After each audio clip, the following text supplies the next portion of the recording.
Habari za asubuhi. Kwanza kabisa tunamshukuru Mwenyezi Mungu kwa kila kitu, lakini pia kipekee zaidi tunashukuru waandishi wa habari wenzangu kwa sapoti kubwa ambayo mnatupa kuelekea katika mechi yetu ya kesho. Tumeanza mbali katika kuhamasisha, lakini pia kuhabarisha mashabiki ili waweze kupongeza kwa wingi. Kikubwa ambacho nataka kuzungumza na mambo mawili. Jambo la kwanza, nafikiri jana waandishi tukiwa sisi ambao mlikuwa kwenye ule mkutano ambao walifanya Young Africans.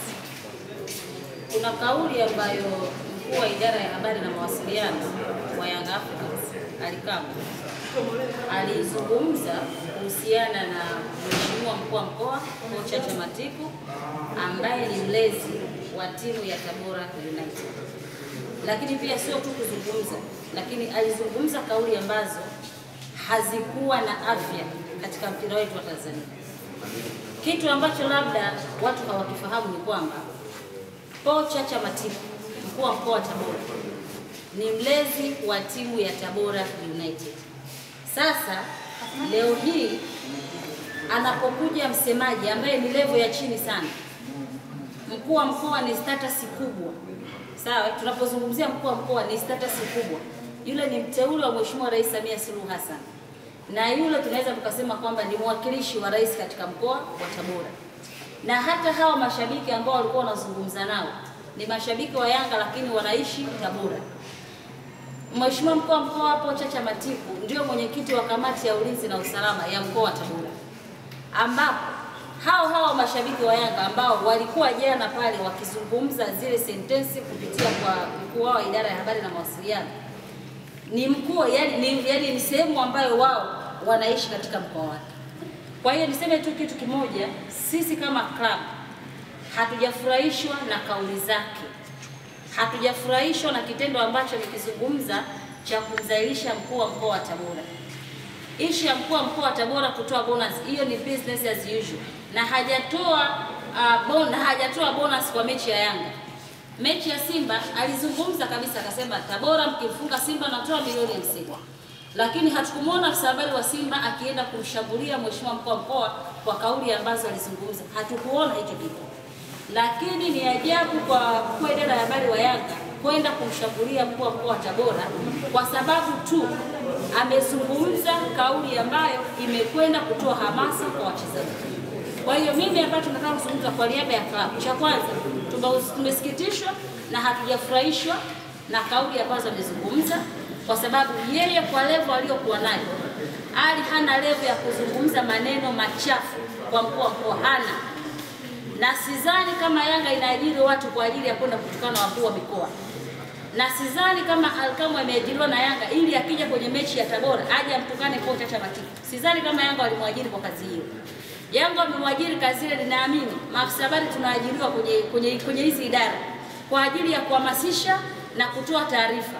Mimi sikumbuki kama kuna siku ambayo niliwahi nikasimama kwenye vyombo vya habari nikazungumza kitu chochote labda cha kumharas au cha kumtukana au cha kuzungumza kauli ambazo sio nzuri kwa rais wa Yanga Kamarisha Engineer Harris au fadhili wa Yanga kwa maana ya JSM, Sizani au kwa makamu wa rais wa Yanga kwa maana ya Arafat au kwa kiongozi yote yule wa Yanga ambaye ni kiongozi mkubwa katika timu ya Yanga. Sijawahi.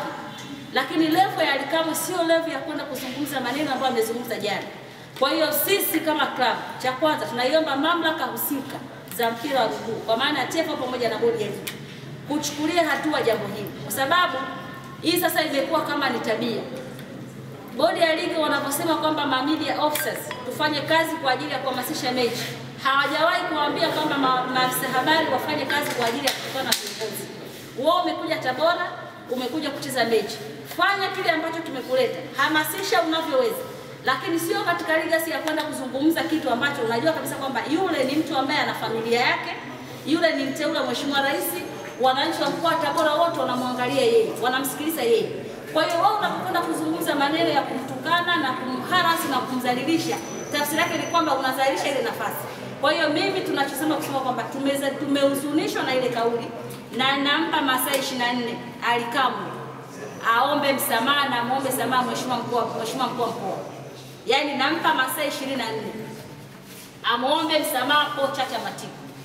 Tofauti na hapo, hatuna sentensi nyingine ambayo tutakwenda kuzungumza, kwa sababu sisi hatujawahi kuwaharasi wala kuwazungumza chochote vibaya viongozi wao. Tumekuwa tukizungumza sentensi moja kwa ajili ya kuhamasisha mechi. Mechi hii tangia imeanza tulikuwa tunazungumza sentensi ya kuhamasisha mechi, lakini hakuna mahali ambapo nilisimama nikazungumza tofauti na kitu ambacho cha kwenda yani cha kwenda kuwavunjia heshima viongozi wake ambao yeye wamemwajiri pale.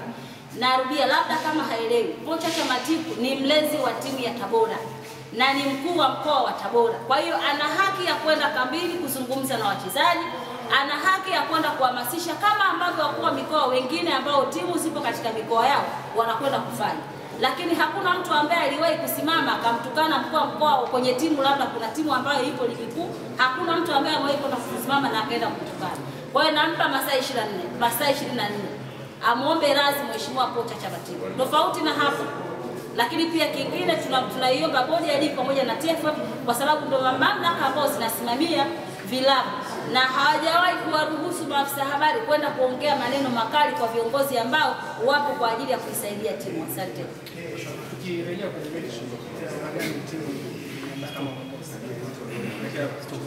Kuelekea katika mchezo wa kesho, naweza nikasema kwamba mpaka sasa hivi maandalizi yamekamilika kwa 90%. Zimebaki 10% ambazo ni za kwenda uwanjani kesho kwa wachezaji ili tuweze kwenda kupambana kutafuta alama 3. Na kitu ambacho napenda kuambia kwamba tunajua Yanga wana mchecheto. Yaani na ndio maana mpaka inafikia hatua watu wanaanza kuzungumza maneno makali. Kuzungumza maneno makali hakusaidii wewe kushinda mechi ya kesho. Yaani kuzungumza maneno makali wewe hakusaidii kwa aina yoyote ile. Unachotakiwa wewe nenda uwanjani mkacheze mpira. Sisi tumejiandaa kwenye hii mechi kama ambavyo tulivyojiandaa katika mechi iliyopita. Na sisi swala la Tabora kwenda kufunga Yanga kesho sio story. Yaani story kubwa ambayo itakuwa ni Yanga kufungwa na Tabora, lakini sio Tabora kufunga Yanga. Kwa sababu sisi kwa tumeshakuwa ni kitu cha kawaida. Mechi ya kwanza tulimfunga Young Africans tukiwa nyumbani kwao katika uwanja wa Chamazi na tukamfunga magoli mengi, magoli 3-1. Kwa hiyo sisi kesho tunakwenda kutafuta heshima au kwenda kuendeleza heshima katika mkoa wetu, lakini pia kuendeleza heshima kwa mashabiki zetu. Mashabiki zetu tulivyomaliza mechi wamekuwa wakitoa ushirikiano kila siku na kila mtu alikuwa anatamani kuona mechi yetu ya dhidi ya Yanga tunakwenda kucheza katika uwanja wa Hassan Mwinyi baada ya uwanja wetu kufungiwa. Na ndivyo ambavyo sisi management ambao tulipambana tukasema kabisa kwamba ni lazima tuhakikishe mchezo huu unakwenda kuchezwa katika uwanja wetu wa Hassan Mwinyi, na ndivyo ambavyo tumefanya. Kwa hiyo niwaambie mashabiki zetu na Watanzania wote kwamba jukumu letu sisi ni moja tu, watu wasio na wasiwasi. Kesho twendeni uwanjani, tukateni ticket na tukate ticket original. Kuna ticket fake zimekuwa zikitolewa. Nafikiri hata jana nimezungumza. Na leo nazidi kuzungumza tena. Jamani, hatutomvumilia mtu ambaye atakuja uwanjani ana tiketi fake. Tumetangaza vituo 4 vya kukatia tiketi. Mango pale hapa kituo kipo pale stand. Tumetangaza kituo cha Nana Decoration, Rama Play Point pale Waziri, lakini pia na kituo kingine ni Big Plaza karibu na uwanjani. Hivyo ndio vituo ambavyo tunaenda kukata tiketi. Usiokata tiketi kwa mtu asiyekwambia kwamba bwana nichukua hela hii hapa nipe tiketi, unakuwa umepigwa. Ni labda nitumie hiyo sentence ya mtaani kwamba utakuwa umepigwa. Na sisi hatutomvumilia mtu. Wewe ukija na tiketi yako tukiingiza kwenye system ikishindwa kusoma, ivenzo umelipa, hatutakuruhusu uingie uwanjani. Na sio tu kuingia uwanjani, wakati wenzako wanaangalia mpira, sisi tutashughulika na wewe.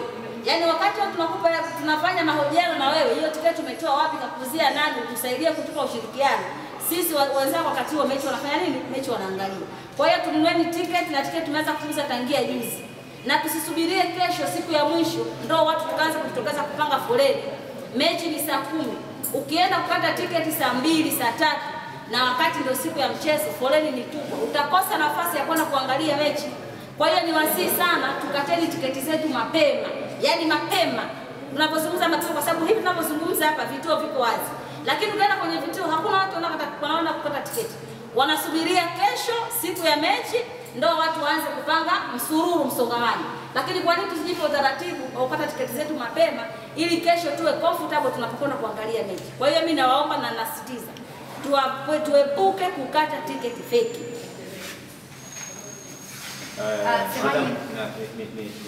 Kama nitakuwa nimechelewa utaweka sawa.